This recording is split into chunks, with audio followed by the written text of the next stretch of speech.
Should I be exercising through my back pain or my sciatica? Well, that's a question that goes through the minds of more or less everybody with back pain who's trying to get better.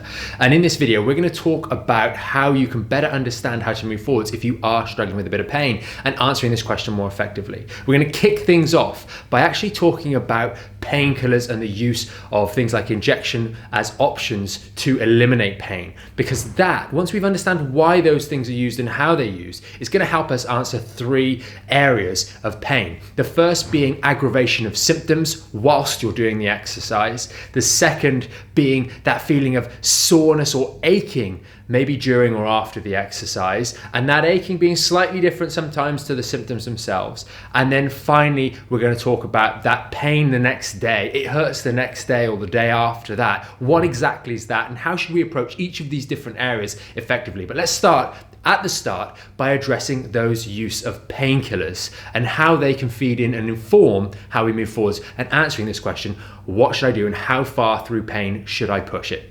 So the reason that we want to go through the use of painkillers first, and that could be ibuprofen, paracetamol, or it could be naproxen, gabapentin, amitriptyline, it could be the use of steroid injections, so corticosteroids in and around the region.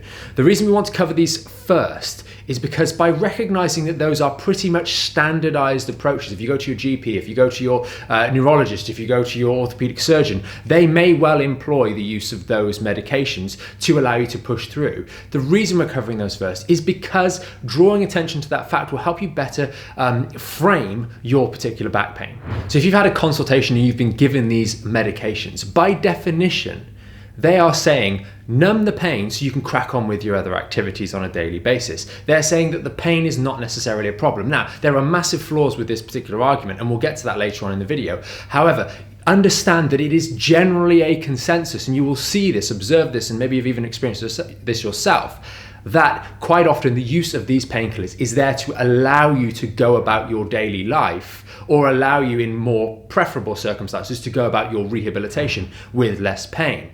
And if we understand that as a foundation, we can then more appropriately gauge how well we're going to deal with pain as we go through the exercise. So for example, you might have raging pain down the leg, maybe you've got some sciatica involved and back pain. It might be an 8 or 9 out of 10, you're in real trouble. The fact that you could go to a surgeon perhaps, or your GP, etc., and they might prescribe you painkillers or an injection procedure to get rid of that pain so you can carry on doing exercises, gives you a very telling sign that there's a very good chance that actually exercising in spite of the pain is something that can be considered a viable approach. Now, again, we have to cover other caveats, which we will do later on in this video. And of course, if there are severe red flags that are involved in your particular symptoms, then there may be other procedures and there may be rationale not to do that. For example, if we've got a fresh vertebral fracture, or we've got some other red flags like cauda-equina syndrome, then we certainly are not going to be pushing through the pain. We'll be straight into hospital. But chances are, if you're watching this particular video, that's just not you, because you'd already be in that scenario, you'd already be in the hospital. Most people watching the videos don't have those red flag symptoms that would require urgent, immediate intervention, not injections wise. We're talking about potentially surgery or other procedures. So we have to bear that in mind. If you've been prescribed painkillers, you've been prescribed them, or those injections, for the purpose of numbing the pain, and it's been a judgment call that said you can push through this, you can carry on. Now, let's get into the other part of the video with that in mind, and we can access things a little bit more effectively. Now, let's pause for a moment. Hopefully you haven't been just given painkillers or an injection and told to go off and carry on doing your own things with absolutely no guidance whatsoever. But in the unlikely event that you have, we are here to help you. And you can click a link up here or down here to learn more about the Back in Shape program and exactly what you need to do. Now back to the video and what we're going to do about exercising through this pain. So the first one we mentioned was aggravation of the symptoms. Now this could be your lower back pain symptoms, it could be your back and hip, it could be your back down the leg in the cases of sciatica, but an aggravation of symptoms during the exercises. And we don't want to push through here. We want to actually stop and evaluate what is causing this. Why is it happening? Is it happening at specific points during the exercise? If this is what you're experiencing, and quite often it will be, because you maybe aren't good enough to do these exercises. We see this in phase 1. People don't have control over the hip. They don't have the ability to move about the hip without the lumbar spine getting involved. So they get a little jolt of pain when they do, say, a hamstring stretch or a hip flexor stretch and say, oh, well, this isn't for me, it hurts. Why is that? It's because there's not the appropriate level of core control to stabilize the spine from moving whilst they're doing the exercise. So in this scenario, do we want to push through the pain? No, we don't. We want to reflect upon the exercises, see what we're doing specifically. Are we doing it incorrectly? Take a video, watch ourselves back, see what our technique is like and where we're going wrong, and then go again. And that may mean that the pain goes from an 8 out of 10 down, and all of a sudden now it's like a 2 out of 10 discomfort when we're doing it. And that makes a big difference. So if we're going back to the painkiller and we're using painkillers, we won't get that feedback. We'll just be cracking on with it willy-nilly. And sometimes people do that, and that's when you can get in trouble. So we don't want to mindlessly push through the pain, because we recognized already we could just use painkillers and then we can't feel anything and we can crack on. But that might well, and in most cases it will, allow you to get away with poor and inappropriate form. And that fundamentally is why we have the program and the support there. We were looking at videos just today of one of our members who'd uploaded some of her photos, or some of her videos, sorry, for critique. And it's a case of, this is really good, but that, she's a little bit further on, that needs a little bit of tweaking here, and watch out for this when you're doing that particular movement. There is much more support you can give if we work around the pain, if we look at why pain is triggering at certain points, so we can establish, okay, it's hurting there because we're failing to control something. I have a coincidental cut on my hand just here. You might see a very, very small one. And 2 days ago, if I bent my hand at all, I would open that wound and it would be painful. But if I didn't bend my hand, it wouldn't hurt. So anytime I make an erroneous movement of my hand, it would hurt and give me a sharp pain. So what do? I use common sense and go, right, I'm going to avoid that whilst I'm doing things with my hand. I'm not going to bend this here like so. And that way, I'm not going to aggravate the healing process. And that's something that you can learn when you're doing the exercises. It might be difficult. It might not be as simple as just bending your hand, but you can learn that too with practice and with support and feedback.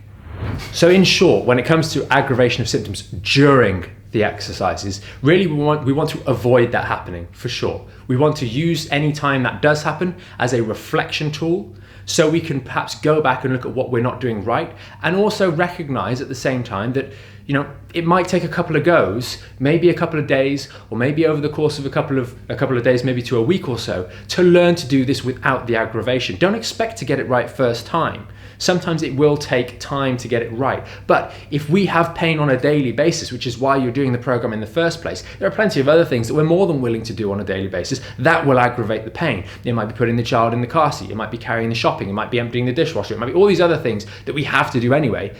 We just want to be a bit more reflective about those as well. But when we're doing the exercises, we want to reflect on why the pain is there and work to be better so that it flares up less, because that is a cue that things are going a little bit wrong with our technique.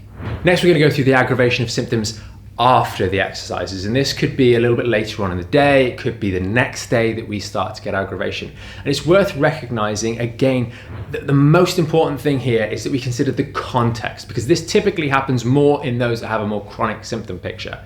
It's that it gets a little bit worse later on during the day. What is the overarching symptom picture? How does your pain normally fluctuate? If it normally fluctuates and gets a little bit bad some days and not so bad the other days, and there's not really any rhyme or reason to it, and you just happen to experience that on the day that you're doing the exercises, then we want to really consider, what else are we doing on a daily basis? It could well be just a sheer accumulative load on the body. We've done lots of things, and now we were doing lots of things and pain was fluctuating on a daily basis, and now we've added in the exercises and pain is still fluctuating on a daily basis. Maybe it's better to look at some of the other activities that we're doing on a daily basis and try and remove or adjust those, rather than the one set of activities that is actually moving us forwards. Remember, when we're doing rehabilitation, we're looking for adaptive change in the human body. We're looking for muscular growth. We're looking for change and strength to improve. And that doesn't happen overnight. And we need to go through a period of time to allow adaptive change to take place. And that's not a few days. The body doesn't change that fast. It didn't take that long for it to get into this position. It's not going to get out of that position in a couple of days. It's going to take time. So in these scenarios, we can maybe allow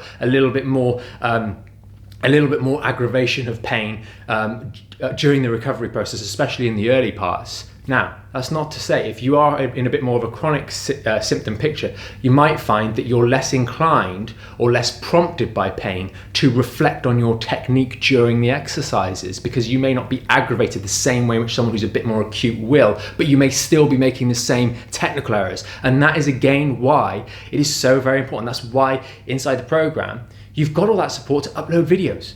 Upload a video and check. Why should you worry about having to do it all yourself when the support is there and willing to help you? Upload videos to say, hey, look, I've just started, maybe it's phase 2, maybe it's phase 3, or maybe you've started these exercises or incorporating those. Am I doing them right? Here's a video. Check the technique, check the form, and get some tweaks maybe, or some feedback from people who know how to do them correctly. Okay, so that's aggravation of symptoms out of the way. The next one we want to talk about is really this sort of aching pain either during or immediately after. And this isn't necessarily symptoms. Now, you might also have just general back aching and it gets worse during the exercise. But there are certain exercises, for example, if we talk about a hip hinge exercise, or maybe even the squats, you might get what could be classified or verbalized as burning, pressure, tension, aching, throbbing, occurring in the muscles whilst you're doing these exercises. And unfortunately, some of you guys that are doing back rehab work, maybe this is the first time you've done proper strength-based exercises. So experiences that are normal as part and parcel of doing training are maybe verbalized in the inappropriate way, and we get worried about those. So you might also get a burning, a throbbing, a pulsating, pressure, those sorts of sensations happening in your bicep if you did bicep curls to kingdom come, if you're working this muscle hard, if you're challenging this muscle. That's the purpose of exercise. But sometimes if we're not as experienced in exercise, we take those sensations and we think they're necessarily a bad thing when actually they're normal and they're to be expected. So sometimes this would be a category of pain while exercising, that actually working through that is okay. We want to reflect on that and what's happening there, where it's happening. It will be in very specific locations. For example, the hip hinge. When we're doing a hip hinge, we might feel that in the hamstrings, or we might feel it in the lower back as those muscles are really working during that exercise. Or if we're doing squats, we might feel it in the thighs, that burning sensation in the thighs on both sides, and maybe a little bit in the glutes. That might freak you out a bit if you have a bit of leg pain and a bit of back pain, but it might well be a perfectly normal part and parcel. And that's just a function or a dysfunction of the terminology that we choose to use to describe what we're feeling at the time of the exercises, which again is why it's so important to be able to ask. That's why there's a comment section under here. That's why we have a Facebook group to help you guys guide you, because it's not unfortunately as simple as saying don't exercise through pain or exercise through pain, or don't exercise through this level of pain but exercise through this level. It really requires an answer of, unfortunately, it depends, and we need some clarification and dialogue, and that's where having clinical support is so valuable. So the very last one here is kind of post-exercise or after the exercise, and we're talking about a day, 2 days, 3 days. And this is really a functionality of DOMS, or delayed onset muscle soreness, in many ways. You may not necessarily feel the soreness, but if you've taken a step up in intensities, maybe you've moved into what we call phase 3, or maybe you've moved into phase 2 or up in intensity in phase 2, your muscles are being worked. They will get a little bit of stiff after doing the exercises, and that might build up over a few days, unbeknownst to you. And the consequences of this, particularly when it's in the hips, is that the tightness of the hips starts to affect the functionality of the lower back. Maybe we're not doing enough of our phase 1 stretching to keep that at bay. Maybe it's just a normal part and parcel of the process. It happens at various points along the way. And therefore, that stiffness in the legs starts to affect the lower back and aggravate the lower back. Now, that isn't something to necessarily work through, but it's a cue that, hey, maybe we need to just back off. We've pushed a little bit too hard, just back off for a few days, and then we can re-attack progress. So that's something to bear in mind. But this is a much more, in many ways, it's somewhat of a good one, but it's one that really catches people out because they've maybe made a step up in intensity in their exercises. They're actually feeling good while they're doing them. And then after a few days, or maybe even sometimes a week, you just go, oh, why am I sore? Why are my symptoms getting a little bit bad again? And that's going to be a function of this delayed onset muscle soreness. So definitely, if you're experiencing this, you're a bit further on in the program, for example, then you might want to, in your program, your strengthening exercises, then you might want to reach out and ask, hey, have I upped my intensity more recently, maybe in the last 2 weeks or so? And am I maybe missing out on some of those rest days? We talk a lot about rest days, and maybe we'll talk about those in another video, but they can really help you manage this sort of post-exercise soreness when you're going up in intensities a bit more effectively in a way that gives you a little bit less pain.